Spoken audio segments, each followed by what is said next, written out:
ada yang namanya sambungan seperti ini ya, seperti belokan, juga sambungan misalnya pipanya panjang, terus disambung gitu. Terus ada yang namanya sudden expansion atau ukurannya membesar secara tiba-tiba. Contraction ini ukurannya mengecil secara tiba-tiba. Kalau valve itu keran ya, yang bisa buka tutup. Nah, di situ ada arus eddy, sehingga terdapat gesekan. Nah,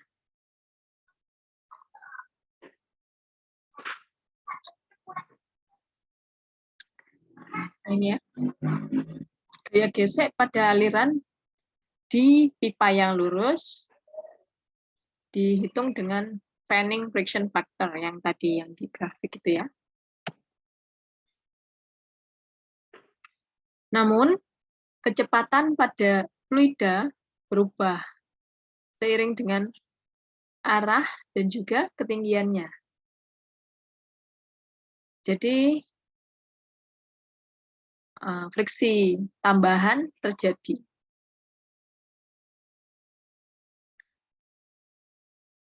Nah, hal ini mengakibatkan adanya turbulence tambahan yang disebabkan oleh adanya vortex dan faktor-faktor lain. Caranya adalah sebagai berikut untuk menghitungnya ya. Ini untuk yang pertama ada sudden expansion. Ini bukunya dari Jean Koplis ya, sedangkan kalau yang ini dari apa ya, Cengel kalau nggak salah. Kayaknya berwarna, beda buku ya. Oke.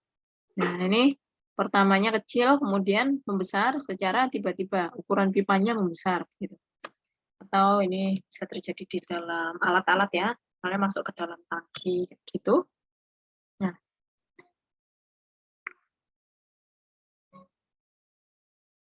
jika penampang pipa melebar secara bertahap atau kecil sekali, tidak ada gaya gesek yang terjadi.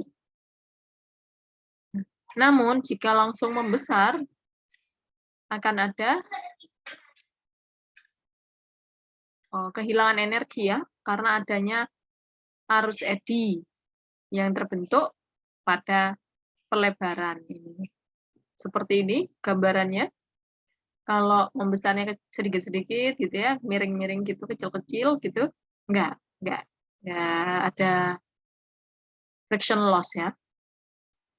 Kalau seperti ini akan ada friction loss yang signifikan. Nah, friction loss ini dapat dihitung dengan persamaan. Ini ya. Nah, di sini H ya. Bisa kita sebut juga dengan head loss gitu. Persamaannya V1 minus V2 kuadrat per 2 alfa. Nah, di sini ada K yang merupakan koefisien ekspansi, koefisien friction loss untuk ekspansi ya, Kx ya, Kx. Ini kalau misalnya kita substitusi dengan persamaan continuity ya, jadi bisa dituliskan seperti ini.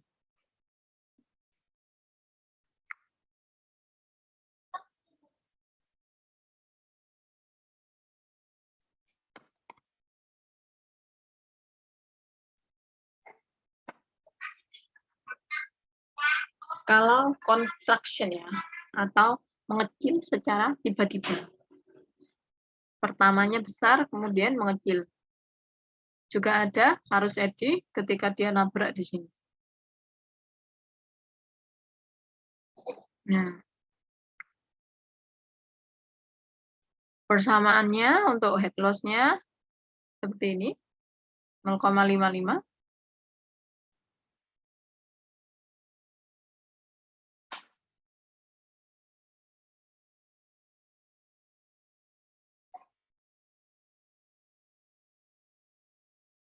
Kalau misalnya nggak disebutkan gitu ya di soalnya, kita bisa pakai 0,55. Tapi kalau disebutkan di soal, kita bisa pakai KC-nya yang ada di soal seperti itu.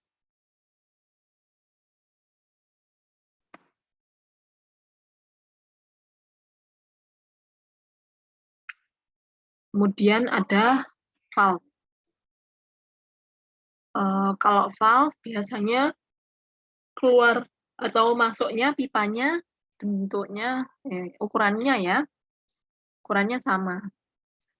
Namun ini ya, sambungan pipa dan keran juga mengganggu aliran yang normal pada pipa, sehingga terjadi kehilangan energi.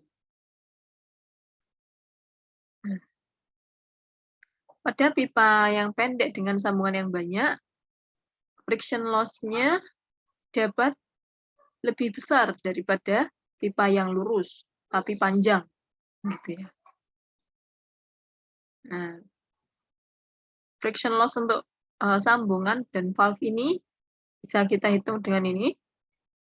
Hampir sama ya, persamaannya sama sebetulnya. Gitu. Nah, ini ya. Terjadi arus ketika nabrak di sini ya. Ini adalah globe valve. Yang ini adalah gate valve ya. Kalau ini buka tutup gitu. Kalau ini bisa ngecilin, besarin. Kalau ini cuma buka tutup aja. Ada macam-macam, ada ball valve ya, tergantung dengan penggunaannya. Nah, ini ada beberapa sambungan dan valve ya, yang koefisiennya berbeda-beda. Elbow itu belokan ya, belokan. Kalau 45 derajat sekian.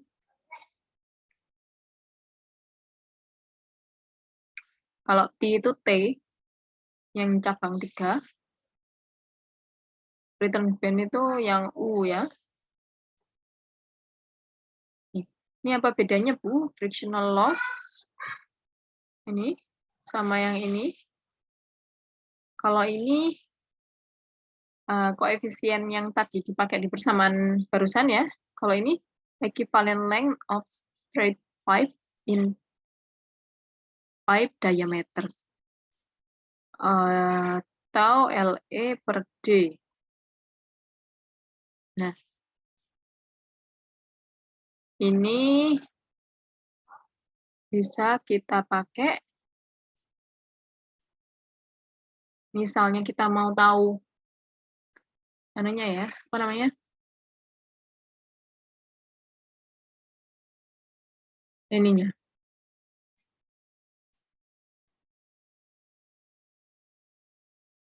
Gaya geseknya dengan mengekivalenkan pada panjang ya, panjang pipa relatif terhadap diameter. Gitu.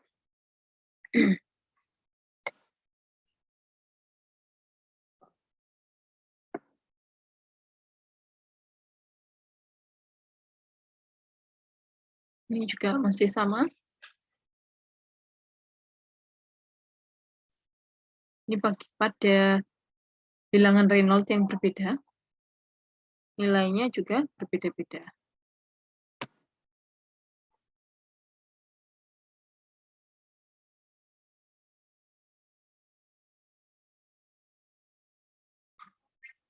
Kalau ini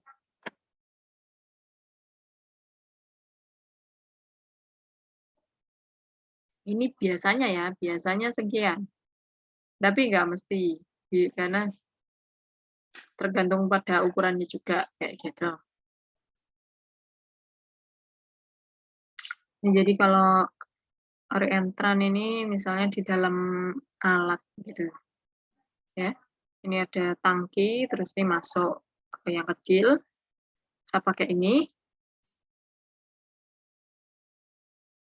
Kalau ini masuknya kayak gini. Beda ya, beda jalan. Nggak ada yang nancep di sininya, maka seperti ini. Kalau yang ini masuknya melengkung.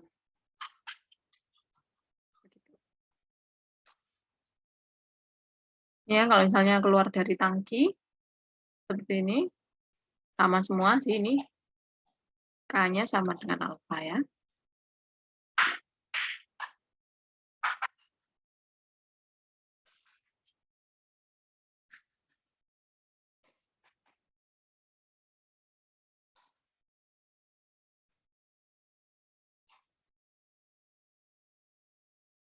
Ini bisa dicari ya langsung dengan mengetahui diameternya tanpa menghitung dengan kecepatan. Jadi teman-teman bisa melihat dari grafik ini juga sebagai opsi lain. Itu.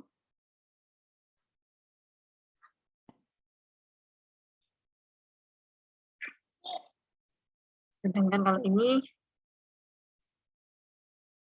beberapa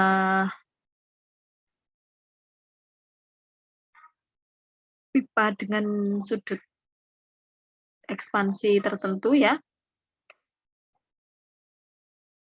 Ini kalau tetanya 20 derajat Celcius, 20 derajat Celcius, 20 derajat ya, sudutnya ini, sudut ekspansinya. Maka kita bisa memakai nilai K ini. Kalau kontraksi, ini tergantung juga pada nilai sudutnya. Kita bisa pakai K yang ini. Ini ada banyak ya, macam-macam bentuknya.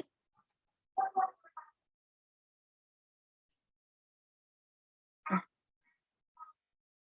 kemudian bagaimana kita menghubungkannya dengan energi mekanik, neraca energi mekanik. Semuanya ya, semuanya kita masukkan gitu. Pada komponen gaya, sigma F, total gaya di sini bisa kita masukkan friction loss karena pipa, friction loss karena ekspansi, kontraksi, dan juga sambungan atau valve ya. Bentuk lainnya ya. Sebagai contoh, ada soal di sini, ada tangki penyimpanan, elevated itu berarti dia agak tinggi ya. Menyimpan air pada suhu 82 derajat Celcius. Kemudian keluar ya pada kecepatan sekian.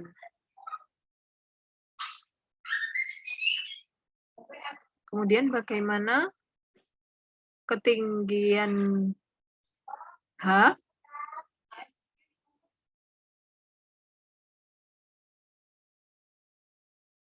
yang merupakan ketinggian dari permukaan air ya di dalam tangki relatif terhadap discharge point atau keluarannya, supaya tetap bisa ngalir ya dengan segala friction loss yang ada. Gitu. Ya, gambarnya. Ya. Tangki. Titik 1 harus mengalir sampai ke titik 2. Nah, titik 2 ini dia melewati pipa ke sini, kemudian ada sudden contraction ya di sini, ada belokan, kemudian sudden contraction. Terus di sini ada belokan lagi, lalu ada panjang pipa ya sampai ke sini. Nah, supaya tetap bisa mengalir itu berapa ketinggian satu ini? Ketinggian angka 1 ini.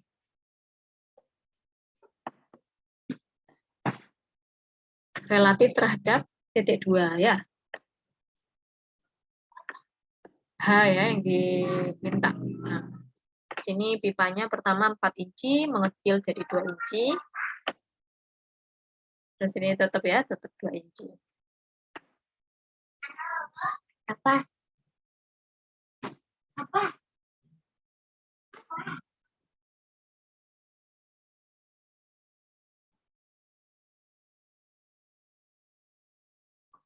Bisa kita tuliskan persamaan energi mekaniknya ya, Bernoulli-nya seperti ini. Ada perubahan ketinggian, perubahan kecepatan, dan juga perubahan tekanan. Lalu ada kerja dan juga ada gaya gesek. Sebentar ya, ini ada telepon.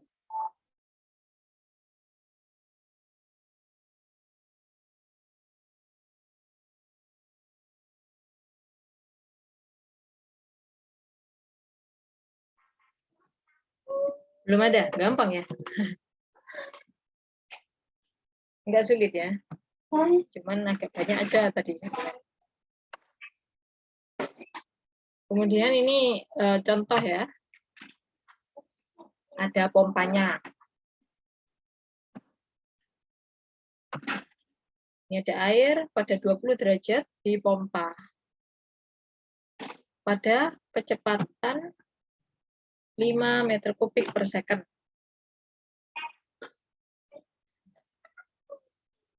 Ini pipanya semua 4 inci, schedule 40.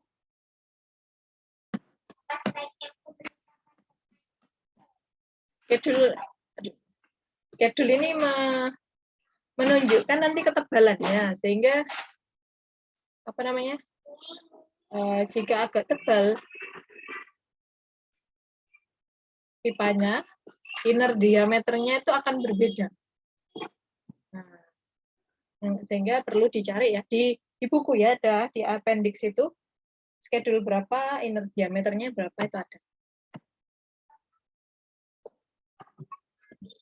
Ditanya, jika pompanya efisiensinya 65%, tentukanlah berapa kW dayanya pompa itu. Itu ketinggiannya ada ya, semuanya ada lengkap. Keduanya sama-sama di tekanan atmosfer juga. Antara titik 1 dengan titik 2. Ketinggiannya 15 meter. Lalu ada panjang pipa, ada elbow di sini. Lalu tentunya ada kontraksi di sini, juga ada ekspansi di sini.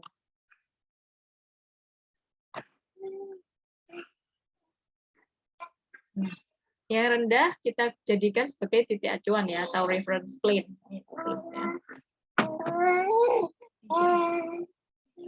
Kita cari dulu aliran di pipa itu. Reynolds number-nya berapa? Sehingga kita bisa tahu friksinya ya.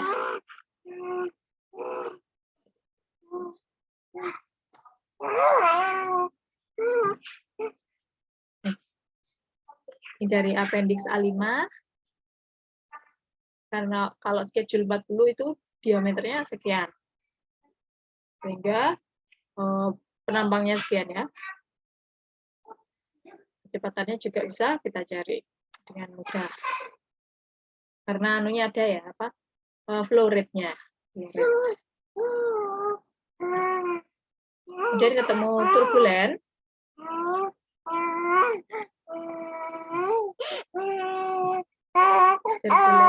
Lalu ini ada langsung dihitung saja.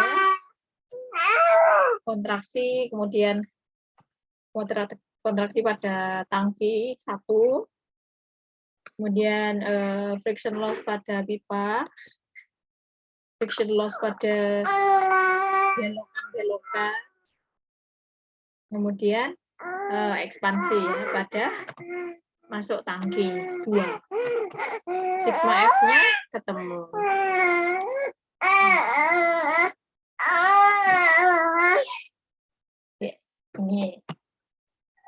Lalu kerja yang terjadi pada fluida itu yang dibutuhkan berapa supaya bisa naik ya, kan naik ya. Nah, airnya pasti perlu pompa.